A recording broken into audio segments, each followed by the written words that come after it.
यानंतर थेट आपण नाशिकमध्ये जाऊयात। नाशिकमध्ये डॉक्टर बाबासाहेब आंबेडकरांचं नाव भाषणामध्ये न घेतल्यानं सध्या तिथले सर्व कार्यकर्ते हे आक्रमक झालेले आहेत। नाशिकमध्ये सध्या मोर्चा निघालेला आहे।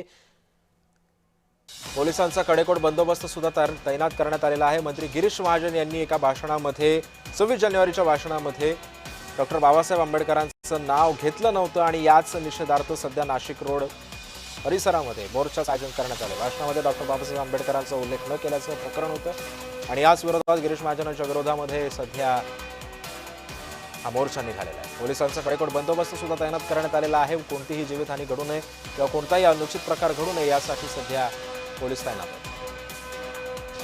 नाशिकमध्ये सध्या गिरीश महाजनांच्या विरोधामध्ये मोर्चा निघालेला आहे।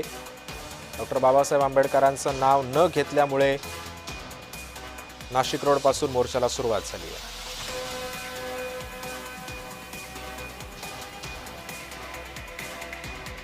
आणि या संदर्भामध्ये अधिक माहिती जाणून घेऊयात। माझे सहकारी किरण गोटूर सध्या आपल्या सोबत आहेत। किरण, साधारण या मोर्चाला कधीपासून सुरुवात झाली आणि हा मोर्चा कुठपर्यंत जातोय?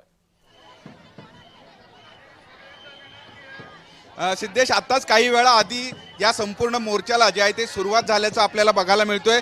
खरं तर 26 जानेवारीच्या दिवशी गिरीश महाजन यांनी आपल्या भाषणामध्ये डॉक्टर बाबासाहेब आंबेडकरांचा उल्लेख जो आहे तो करण्यात आला नव्हता आणि याच्या विरोधात हा संपूर्ण जो मोर्चा आहे तो निघाल्याचं एकूणच आपल्याला बघायला मिळतोय। नाशिक रोड पासून या संपूर्ण मोर्चाला जे आहे ते सुरुवात झालेला आहे।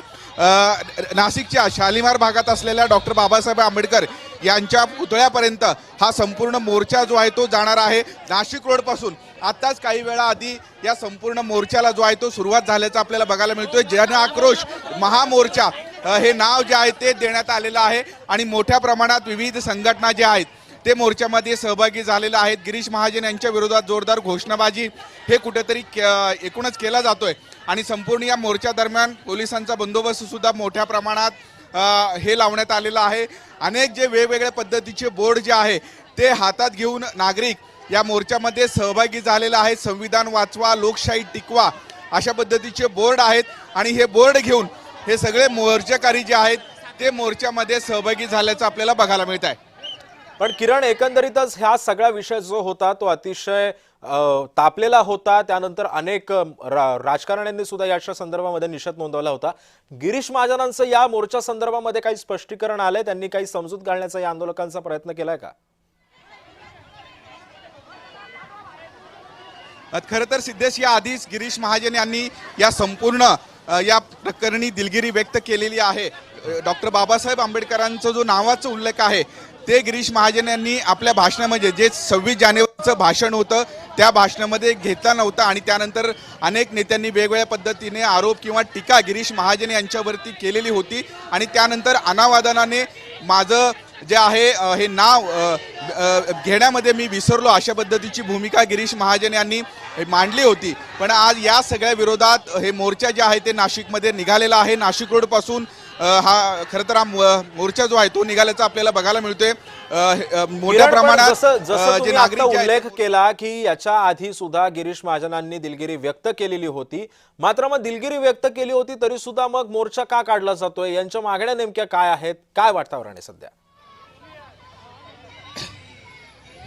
आरोप मोठ्या प्रमाणात हे आतापर्यंत झालेले आहेत आणि त्याच आरोपानंतर हे मोर्चा जो आहे ते निघालेला आहे। गिरीश महाजन यांनी माफी मागावी ही एक प्रमुख मागणी जी आहे ते मोर्चाकारांचं आहे आणि नाशिक रोड पासून आताच काही वेळा आधी हे मोर्चा जो आहे तो निघाल्याचा आपल्याला बघायला मिळतोय। मोठ्या प्रमाणात आंदोलक या मोर्चामध्ये सहभागी झालेले आहेत। वेगवेगळ्या पद्धतीचे बोर्ड जे आहेत ते हातामध्ये घेऊन हे मोर्चाकारी आता नाशिककडे निघालेले आहेत। गिरीश महाजन यांनी ज्या पद्धतीने आपल्या भाषणामध्ये डॉक्टर बाबासाहेब आंबेडकरांचं नावाचा उल्लेख टाळलेला आहे त्यावरती मोठ्या प्रमाणात टीका झाली आणि त्यानंतर हे संपूर्ण मोर्चा आज निघालेला आहे आणि गिरीश महाजन यांनी माफी मागावी अशा पद्धतीची एक प्रमुख मागणी या सगळ्या आंदोलकांची आहे। किरण, तुमच्या मागे मला काही आंदोलक दिसत आहेत, फारच संतप्त झालेले आंदोलक आहेत, त्यांच्याशी बोलण्याचा जरा प्रयत्न केला तर बरं होईल।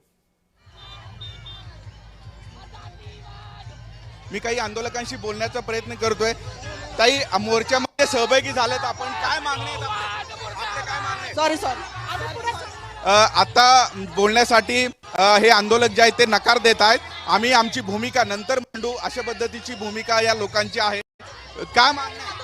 गिरीश महाजनला राजीनामा दिलाच पाहिजे।